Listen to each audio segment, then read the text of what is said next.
This is Ryan Elliott for Boxing Social in association with Betfred. We're in a very hot and very loud Los Angeles. With me, Colin McGinley, otherwise known as Callux. Callux, welcome to Los Angeles first and foremost. How are you, mate? I'm very good, thank you. As you said correctly, it's very loud right now. So I'll try and hear what you're saying. Yeah. You and I might need subtitles at some point, but we'll get through it, I'm sure. Let's talk about why we're here. Seismic event Saturday night. We've got the weigh-in today, KSI Logan Paul 2.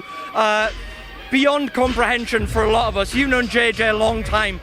Did you ever dream that when you all started coming up together, that it could come to all of this? Look, this guy has a boxing match tomorrow, and he dropped a song with Rick Ross and Lil Baby yesterday. Coming from the days of like songs about Heskey and FIFA gameplays, like, no, to answer your question, I'd never ever dream of anything like this. But you know, as you said, I've been with him since the beginning. I've known him since he had 40,000 subscribers. The guy is a pioneer, a legend, and you know, he's helped us all along the way, and definitely sculpted the UK scene fully. From everyone I've spoke to this week, pioneer certainly seems the right word for JJ. You mentioned you've been there since the beginning. I was speaking to Simon yesterday. He said this all began with an introverted kid who was making songs to try and get a B in chemistry at 12 years old. I'm not sure JJ will be too happy with him saying that, but if you can, just give me a bit of insight. What is it that makes JJ's mentality so capable of smashing through barriers and rewriting things as we know them within your community? It's a really good question. I think he is one of the, he's got this intuition within him. So he was like a born entertainer. And as you said, like, he made these songs when he was at school to kind of learn his subjects better. And then that translated to entering the YouTube scene. I don't know who his idols are on the YouTube scene, but he was obviously inspired by people. And yeah, then the songs, you know, transverted over to there. So I don't know, he's a fighter. There's no way he's losing tomorrow. He's just, his mindset is much better. I saw Jake drop a tweet yesterday about how like Logan's in his head. I know JJ, he's not in his head, and he hasn't been the whole time. His mental state is just unbeatable and unlike anyone I've ever seen before. Maybe compared to Conor McGregor, really, the mentality that he has. So that's my opinion on where his head is at and how he's got there. Just to go back to the press conference, like I say, general consensus yesterday was that he'd gotten under JJ's skin. You're saying, knowing him well, that it was all part of it, he's fine, he's just playing his bit. Do you think he's just kept that ice cool composure this week? I know Vidal up there, very calm as well. They're done with the chat. You know, they want to hop in the ring and they want to prove to everyone that you know, he's going to knock him out. So yes, they're cool, calm, collected. They want to talk about boxing. He tried to ask a boxing question yesterday. You know, Logan's here for the money, he's here for the fame, and JJ's here to put on a show and get a KO in the first round. I heard Logan Paul the other day when he was on his way to a fight with me, and somebody asked him about JJ, and he said, you know what, I've sent him a few messages on Instagram. It's just friendly messages. He's not got back to me, he's ghosted me. Do you think, away from the fighting and all of this, that they are in fact quite similar people in some ways? They are, yeah. Like, you have to give Logan credit where your credit's due. He's a born entertainer, the same as JJ. But you know, he's not here for the same reasons, in my opinion. He's not here for the boxing. He's here to rescue his career, and I don't mean that in a deep way. I do the same thing. But JJ's here to turn up, to win, to entertain, and Logan is here to save his career and for a paycheck, in my opinion. We've been talking all week about what a loss does for either of these guys. This isn't professional fighters who've built their way up and it's all they know. Obviously, they're both getting a huge financial gain on Saturday. That's no secret. But in terms of pride and what it means to the YouTube community, where does it leave the loser? That would be a horrible place to be, surely. I don't know if this is a controversial opinion, but I actually think that they'll both be fine. Like, it's such a big event that I think no matter what happens, they're both going to walk away winners. Like, this is all over Sky. It's all over the world, media worldwide. There's articles being made about them every 5 minutes. To build both their profiles, this is like one of the biggest events ever. I think they'll be fine, but they're going to have to deal with the memes. You know, the if one of them hits the canvas, that's going to be the, you know, where you get like top replies to tweets. There's going to be gifs there forever. So as long as they can handle the memes and all the shit like online initially, which they will because they're both used to it. I mean, look at Logan, he has to deal with a year of that and is still dealing with it. Logan will be fine, in my opinion, but he needs the win so he can stay relevant. KSI, as I said, like, he doesn't need this. He will be fine. The Sidemen are huge in the UK. Shout out to the Sidemen. Yeah, JJ just doesn't need it. He's going to be fine, but he's also not going to lose. I second that. Shout out to the Sidemen for their coverage this week. Done wonders for Boxing Social. Look, this week we've had a lot of YouTubers coming in and doing a bit of punditry work. We've had Gib here today, Bazinga, Ethan Payne. He's been getting a lot of credit, as well as Joe Weller. It seems to be going down quite well. How important do you think that is to sort of bridge the gap between markets? I know a lot of the YouTube community were a bit disappointed there wasn't perhaps more YouTubers on the bill itself, but these guys working in punditry roles and being around Sky surely going to help sort of bridge the gap a bit. I think it's little by little. I think every day now, you know, it's not a switch. I see it more as a dial, and we're slowly turning up this dial to bring us closer together. And you know what? I think we're here. Like, every little helps, every event helps, and this is probably one of the biggest things that's ever happened to cross over. Like, we've got Sky Sports, we've got DAZN. Like, they're two massive platforms that are now looking, you know, that are looking to work with YouTubers, and it is a shame that there's no one else on the undercard, but I bet you that this won't be the last time we see a YouTuber on the undercard.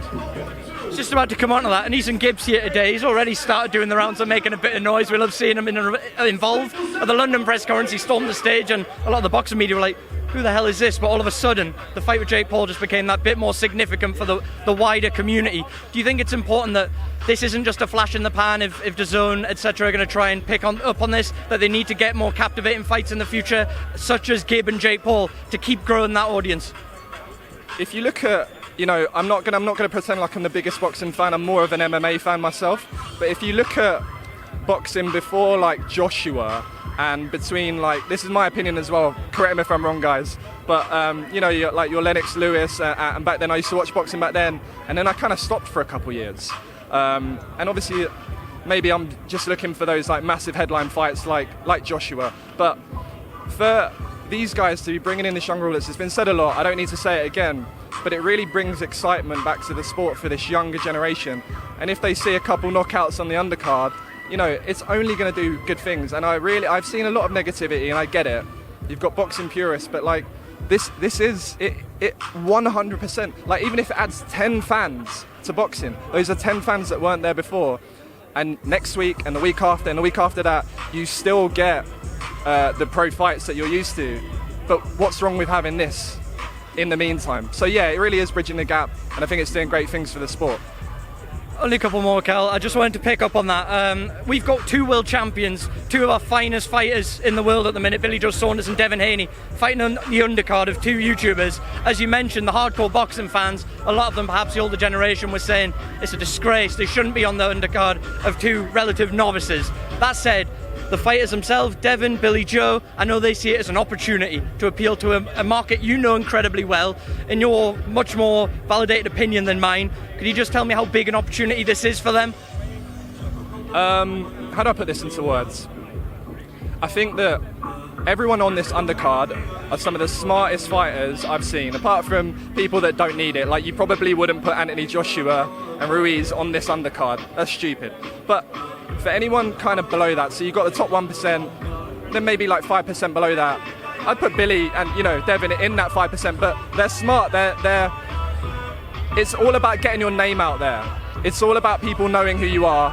And when Sky Sports in the UK next spend money on bus stops and advertising in the UK, and one of the millions of people that have seen them on the undercard of this and watch a good fight see that, they're going to tune in again. Like, why would they not? Or if they don't buy the fight, they're not that invested. For some of them, not like 80% of them, they'll watch the highlights when they hit YouTube and they will become a fan. So I think it's one of the smartest moves I've ever seen. You know, it's a big gamble because they are getting hate. I'm looking at them up there. They're all like behind KSI and Logan, but they've done so much for the sport. But you need to do things to build your career, and this is one of the smartest moves I've ever seen, and I respect these fighters a lot for doing it. Cal, before I let you go, one person I wanted to get your thoughts on. We've been aware of him for a long time. He was heavyweight champion of the world. We saw him stalking Vladimir Klitschko and others. Shannon Briggs. He's sort of branched out from being a cult figure in the boxing world to becoming a meme in your world. I know you've always got something choice to say about Shannon. What have the YouTube scene, and particularly yourself, made of Shannon Briggs? Because obviously there's that heat there with him and Vidal Riley, which I'm pretty sure is a bit fun, but making a lot of noise. Look, Shannon knew how big this was. He was the middleman on the last, he was the guy running the press conferences, and now it's Eddie Hearn. But he was middle ground before, and now he's on Logan's team. So it makes you think, was he ever a middleman, middleman, whatever? He himself is in deep water. I don't know if you saw what Nico did to him yesterday. You're in water way deeper than anything that you've ever been in before, and you can't handle it, and you didn't expect it. And I've seen times where Logan's been chill, even in a documentary he's talking about going to sleep at night and hearing Shannon's voice and it haunting him. Your coach is doing that. You're talking about your own coach like that. Do you see JJ saying anything about his coach? And I think if he doesn't come out, when he comes out and disappoints everyone and doesn't win, this is Logan I'm talking about, or gasses out after the second, doesn't get that first round KO, you're gonna look at it afterwards in hindsight and be like, there's a wrong coach for you. You're a fraud. And he's not a fraud when it comes to boxing, but in this YouTube thing, you've just done it for money, you've just done it for fame, and well done. The whole world know who you are, but you've been memed in the process. And as I think JJ or Vidal said, after this, what are you going to do? Because who's Logan going to fight next when he loses? It's over for him. So he's an idiot. I really hope that he has done good work for Logan and we get an entertaining fight, even when he still gets knocked out. But nothing much to say about him in a mean way, but just he's in deep water and doesn't know what he's doing. On the flip side, Vidal, I spoke to Simon, who's just over there, and Toby yesterday about that brotherhood he almost shares with JJ. They've done this whole journey together. Vidal, obviously a very talented fighter himself, turned coach for JJ. How important has his influence been? I'm sure you've seen it in snippets firsthand, just what he's given to him, both as a fighter and as a human being as well, even though he is the younger of the two. Yeah. I don't want this to come across the wrong way, but I have literally been there since the beginning, because Gib used to train with Vidal, then I trained with Vidal, and then I heard JJ had the boxing match initially.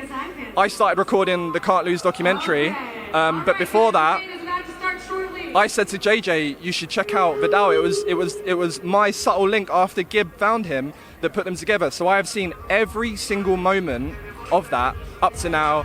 Coming to LA with those two the last month, they have a relationship that is unmatched maybe within the boxing world. And I know they're fresh to it as a pair, and for JJ becoming a pro fighter, but they have something really special that Shannon and Logan definitely don't have. Cal, before I let you go, because I appreciate the weigh-in's about to start, you're here to watch that, not to speak to Boxing Social. Final word with you. If you want to look down the camera and just tell me exactly what on earth is going to happen Saturday night in your own words. Look, I tried to put a bet on. I tweeted out something and put in £10,000 on JJ to win within 60 seconds. I couldn't do it because the max bet was £25. Bit of a scam. But I have £25 on JJ. JJ is going to knock out Logan Paul within 60 seconds. And if that doesn't happen, then it will be inevitable. I'd say 4th round. Yeah. But, I reckon he's going to come off the blocks and Logan's going to think that he's got it today, but he really doesn't. And it's going to be a first round knockout in my world, but realistically it's 4th round. Callum, I appreciate your time. Thank you very much for speaking to Boxing Social. No worries.